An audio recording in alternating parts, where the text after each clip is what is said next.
एका रस्त्यावर औदुंबराचे एक झाड होते. त्या झाडावर एक कावळा आणि एक कबूतर राहत होते. असेच दिवस चालले होते.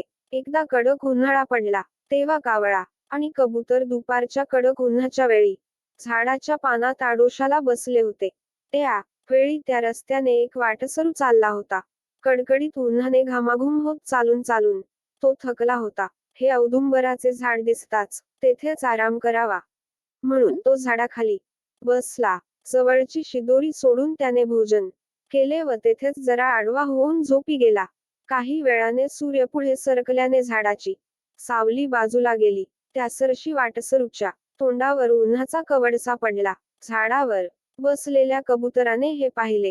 त्याला वाटसरूची कळव आली. तो मनाने प्रेमळ आणि सज्जन होता.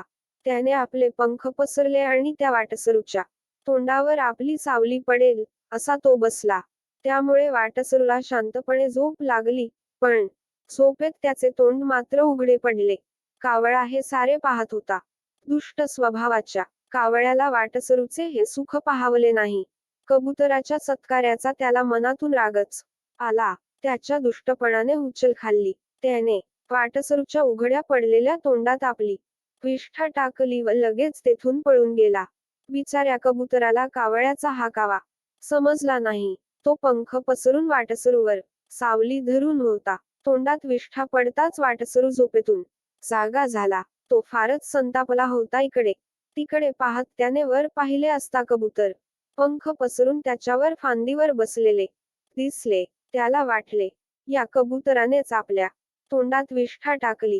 त्याने जवळ पडलेला एक धोंडा उचलून रागाने कबुतराकडे भिरकावला. तो नेमका कबुतराच्या वर्मी लागला. वर्मी घाव बसताच तो मरून खाली पडला. तात्पर्य यात बिचाऱ्या कबुतराचा काही सुद्धा दोष नव्हता. दुष्टाची संगत केल्याने त्याच्या प्राणावर बेतले.